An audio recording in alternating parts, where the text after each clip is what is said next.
Sekolah Luar Biasa Negeri 25 terletak di Jalan PKP Mujahidin, Tanjung Puri, Kecamatan Sintang, Kabupaten Sintang, Kalimantan Barat.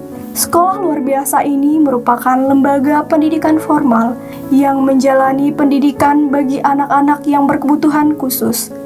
Jadi memang saya itu mengambil jurusan kuliahnya pendidikan luar biasa di Universitas Negeri Yogyakarta pada tahun 2007 hingga 2011. Nah, pada saat itu kenapa saya memilih jurusan itu adalah karena ibu saya sendiri adalah seorang guru SLB. Ketika saya melihat ibu saya mengajar anak berkebutuhan khusus kok sangat asik sekali gitu, sehingga menginspirasi saya untuk mengambil jurusan tersebut dan banyak prosesnya sehingga saya bisa akhirnya mengajar di sini. Jadi strategi pembelajaran yang saya lakukan tentu saja menyesuaikan jenis kebutuhan khusus dari anak-anak.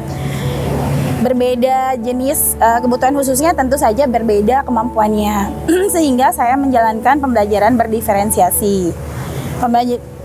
Berdiferensiasi itu menyesuaikan dengan kebutuhan anak ya, kemampuan anak, model belajar anak, gaya belajar anak itu saya sesuaikan. Jadi masing-masing individu itu berbeda satu dengan yang lainnya. Jadi kalau kita sebagai guru itu ada namanya modul ajar. Dalam modul ajar itu pasti ada tujuan pembelajaran. Nah, ketika anak-anak sudah menguasai semua aspek dalam tujuan pembelajaran, itulah tolak ukur keberhasilan. Kalau di sini itu juga mengajarkan kemandirian. Jadi ada beberapa keterampilan yang diajarkan bekal mereka supaya ketika lulus bisa mandiri, tidak bergantung kepada orang tuanya. Seperti apa? Misalnya hal-hal sederhana, berkebun, bertani, mencuci motor, bahkan ada anak-anak, beberapa anak di sini yang bisa make up gitu, untuk wedding, untuk dan lain sebagainya. Anak-anak di sini juga diajari memasak dan lain sebagainya. Nah, ketika tujuan pembelajaran telah ditetapkan oleh guru-guru ini tercapai, itulah keberhasilan yang sudah terjadi begitu. Disabilitas merupakan bagian alami dari keberagaman manusia. Setiap individu tanpa terkecuali memiliki potensi untuk berkontribusi dan meraih kebahagiaan.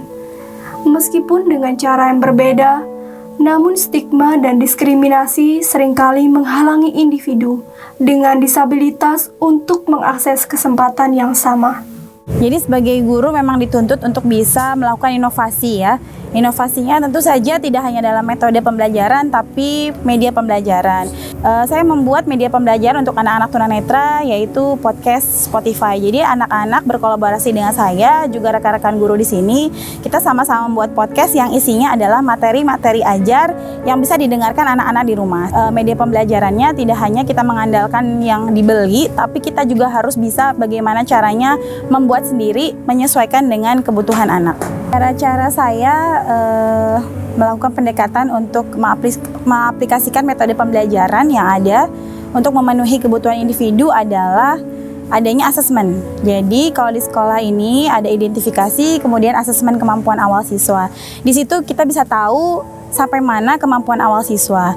Nah, dari situ kita baru menyesuaikan metode pembelajaran yang tepat. Tentu saja metode ini agar materi pembelajaran yang kita sampaikan itu sampai kepada siswa. Jadi tahapnya banyak, ada identifikasi dulu, kemudian asesmen. Setelah asesmen kita melakukan studi kasus dengan kawan-kawan rekan guru di sini, mengambil solusi bagaimana metode pembelajaran tepat, baru diaplikasikan di kelas masing-masing. Karena saya mengajar anak-anak istimewa, tentu saja saya merasa istimewa ya, karena berbeda dengan guru-guru lainnya. Kenapa? Karena metode dan media pembelajaran yang saya gunakan di sini berbeda juga dengan guru-guru lain yang mengajar di sekolah-sekolah umum seperti itu. Dan saya juga merasa bangga saya bisa mendidik anak-anak di sini dan mereka bisa hidup mandiri di kemudian hari. Untuk orang tua atau kerabat yang punya anak berkebutuhan khusus, jangan malu untuk disekolahkan di sini. Kenapa? Supaya anak-anak itu tidak terlambat ditangani.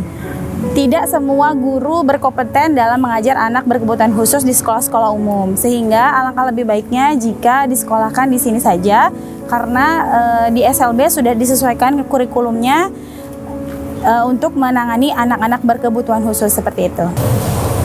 Waktu bersemangat belajar itu, kalau misalnya guru menjelaskan tapi sambil dengan bercerita, biasanya kalau lagi menjelaskan tuh kan ada gitu ceritanya, misalnya pelajaran IPA, IPS gitu tuh kan menceritakan tentang sejarah ini, sejarah itu, bagaimana ini bisa berlangsung, itu sambil bercerita.